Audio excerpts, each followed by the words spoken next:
আমরা ভাই যদি একটু জানতে চাই যে বাংলাদেশের প্রেক্ষাপটে এখন আমরা শিশু কিশোরদের মাঝে অনেক বেশি মেন্টাল হেলথের অনেক চ্যালেঞ্জেসগুলো আসলে দেখতে পাই, যে ডিপ্রেশন, অ্যাংজাইটি, এই বিষয়গুলো তো আছেই, সেই সাথে সাথে কিন্তু সাবস্টেন্স রিলেটেড ডিসঅর্ডারসগুলো আমরা দেখতে পাচ্ছি, কন্ডাক্ট ডিসঅর্ডার, এগুলো আসলে অনেকটুকুই সামনে চলে আসছে। এবং সব থেকে এখন বেশি যেটা ইন্টারনেট বা গেমিং অ্যাডিকশনের যে বিষয়গুলো, তো এই যে একটা সামাজিক পরিবর্তনের সঙ্গে সাথে মেন্টাল হেলথের অনেক ইস্যুসগুলো কিন্তু দিন দিন বাড়ছে, কি পদক্ষেপ আসলে নেওয়া যেতে পারে যদি আমরা এগুলোকে আসলে প্রিভেন্ট করতে চাই? আচ্ছা, আমরা যদি মানে প্রথমে উল্টা দিক থেকে শুরু করি, মানে প্রিভেনশন থেকে, তাহলে ফার্স্টে বলবো সবার আগে দরকার গুড প্যারেন্টিং স্কিলস, যেটা হচ্ছে গিয়ে বাবা মা তো সবাই হতে পারে, কিন্তু আদর্শ বাবা মা কিভাবে হওয়া যায়।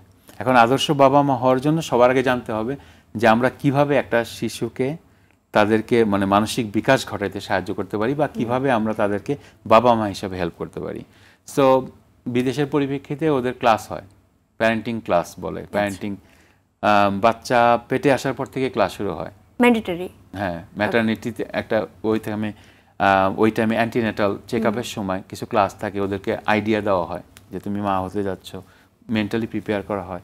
মা হওয়ার পরে তারপরে তাদেরকে ক্লাস নেওয়া হয়, ইভেন দ্য ব্রেস্ট ফিডিং কেমনে করায় সেগুলোর আলাদা সব কিছু ক্লাস থাকে। আমাদের প্রেক্ষাপটে, আমাদের দেশের প্রেক্ষাপটে আমি তো সেটা দেখি না মানে আমাদের দেশের এখনও মা, চাচি বা খালা ওরাই জ্ঞান দেয় যতটুকু জ্ঞান দেওয়ার, কিন্তু এটাকে তো আমি ডিসরেসপেক্ট করবো না, অবশ্যই মা চাচি এরা ভালো জ্ঞান দেয়, দিবে সারা জীবন, কিন্তু অ্যাট দ্য সেম টাইম যদি এটাকে স্ট্রাকচার ওয়েতে একটা ক্লাসের মাধ্যমে, হ্যাঁ, যেমন হাজব্যান্ড ওয়াইফ আসলো, জাস্ট একটা ক্লাস করে গেল, কিছুই না, মাসে 2টা ক্লাস করলো, it's a long journey, so সুতরাং এই জার্নিটার আগে প্রস্তুতি প্রয়োজন, মানে হচ্ছে অ্যাওয়ারনেস। ওই যে এগেইন সে একই কথা, সবকিছুই একই কথা, অ্যাওয়ারনেস। মানুষ বুঝে, আমাদের দেশের মানুষ বুঝে না তা না, সবাই ভালো মন্দ বুঝে।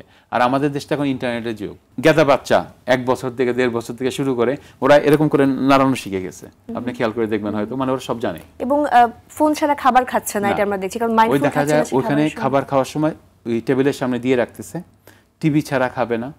তো এই সারাক্ষণ যে মিডিয়া মিডিয়া মিডিয়া, এর ভিতর থেকে ছোট ওই 1.5 বছর থেকে কিন্তু ওর ব্রেনের ভিতরে ঢুকে যাচ্ছে। সবচেয়ে বেশি ডেঞ্জারাস হচ্ছে গিয়ে আমাদের কম্পিউটারের যে গেমগুলো, এগুলো খুব ভায়োলেন্ট গেম হয়।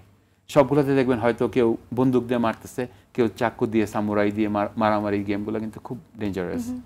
ওখানে কিন্তু আমি বাচ্চাদেরকে কখনো দেখিনি যে ফুটবল খেলতেছে, আমি কখনো দেখিনি, বাস্কেটবল খেলতেছে দেখিনি, কিন্তু আমি দেখছি ওই যে ক্যারেক্টারগুলো আসে, ওই ক্যারেক্টার সবাই তো মারামারি করে, ওখান থেকে একটা ভায়োলেন্স হয়ে যায়। তারপর হচ্ছে গিয়ে ইন্টারনেটে অনেকভাবে মানে খুব স্মার্টনেসের জন্য হইলেও মানুষ খুব বাজে করে কথা বলে, মুরব্বীদের সম্মান দেওয়া না, মানে চটাচট করে কথা বলা, বাজে হবে, মূল্যবোধেরও একটা জায়গাগুলো চর্চার করার সুযোগ থাকা হচ্ছে, কালচার পুরো ধ্বংস হয়ে যাচ্ছে। জি, এই বিষয়গুলো থেকে বের হওয়ার উপায় কি আমরা একেবারে ছোট করে শুনবো, ছোট করে শেষ পর্যায়ে চলে এসেছি। সেটা হচ্ছে গিয়ে এখান থেকে বের হওয়ার উপায় হচ্ছে গিয়ে আপনার প্রথমে বাবা মাকে জানতে হবে যে তারাও তো নিজেরাও তো ইনভলভড, সো নিজেদেরকে আগে ঠিক করতে হবে ফার্স্ট অফ অল। আর সেকেন্ড থিং হচ্ছে গিয়ে ওই টাইমগুলোকে মেনটেন করতে হবে, যে কতটুক সময়ের জন্য একটা বাচ্চা ইন্টারনেটের সাথে সময় কাটাতে পারবে, আর বাইরে নেওয়ারও প্র্যাকটিস করতে হবে, কমিউনিকেশন স্কিলস বাড়াতে হবে। কমিউনিকেশন স্কিলস চলেই যাচ্ছে দুনিয়ার থেকে, তাই না? কারণ বাচ্চাদেরকে অন্য বাচ্চাদের সাথে খেলার সুযোগ দিতে হবে। এখন তো কেউ কারো বাসায় যায়ও না, আর গেলেও ওখানে একটা আইপ্যাড বসায় দেয়, দিয়ে একটা ফোন দিয়ে বসায় দেয়। কেন? কারণ ওরা একটু গল্প করবে, ও পোলাপান বসে থাকো, ওই তো লাভ হলো কি? তুমি ঘরেও ফোন দিলা রে বাবা, এখানেও ফোন দিলা, তাহলে লাভটা তো হইল না, তো ফোন থেকে বাড়িতে পারলো না। আর ওখানে যেও বাচ্চারা বলে আম্মু আম্মু তোমার ফোনটা দাও, এরকম। তো ওইগুলো আমাদেরকে মেনটেন করতে হবে। না, তুমি এখানে বেড়াতে আসছো, যাও ভাইয়ের সাথে কথা বলো, ভাইয়ের সাথে খেলো, ভাইয়ের সাথে ছাদে যাও, ভাইয়ের সাথে নিচে যাও, ভাইয়ের সাথে মাঠে যাও, পার্কে যাও। তা আমাদের যে নেচার যেগুলো, সেইগুলোর ভিতরে আমাদেরকে ফিরে আসতে হবে। সভ্যতার বেশি চরম প্রান্তে চলে গেছি আমরা, আমাদেরকে আবার অসভ্য হইতে হবে, আবার সে আগের পর্যায়ে চলে যেতে হবে, আস্তে আস্তে নেচারকে বুঝতে শিখতে হবে। সুতরাং বয়স অনুযায়ী খেলাধুলা এবং সামাজিকতা, এইগুলোর আসলে কোনো বিকল্প নেই।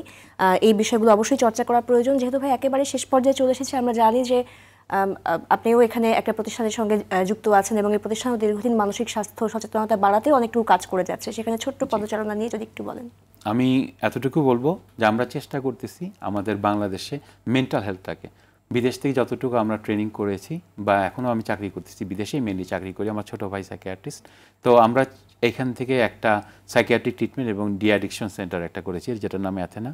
তো আল্লাহর রহমতে এখানে আমরা চেষ্টা করছি মানুষকে সাহায্য করার জন্য, এবং এতটুকু বলতে পারি যে আমরা একটা স্ট্যান্ডার্ড ট্রিটমেন্ট দিচ্ছি, এবং এই ট্রিটমেন্টের ভিতরে আমরা সবচেয়ে বেশি যেটা ফোকাস করছি সেটা হচ্ছে কি আপনার অ্যাওয়ারনেস।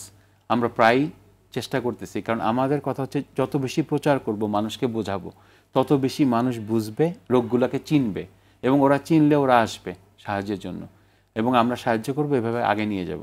আর অ্যাথেনার লাস্ট একটা কথা শুধু এতটুকুই বলতে চাই, এই প্রতিষ্ঠান থেকে আমরা খুবই চেষ্টা করতেছি সমাজের বিভিন্ন স্তরের যে মানুষগুলো, যাদের কাছে পয়সা কম, তাদেরকে আমরা মিনিমাম একটা খরচ দিয়ে করার চেষ্টা করি, যারা অ্যাফোর্ড করতে পারে তাদেরকে আমরা করতে পারি। মোট কথা হচ্ছে গিয়ে আমরা কোনো রুগীকে ফিরাই না, এটা একটা বিরাট জিনিস আমরা বলেছি, এবং অ্যাথেনা এই জন্য কাজ করবে, ভবিষ্যতে করবে, আপনাদের দোয়া।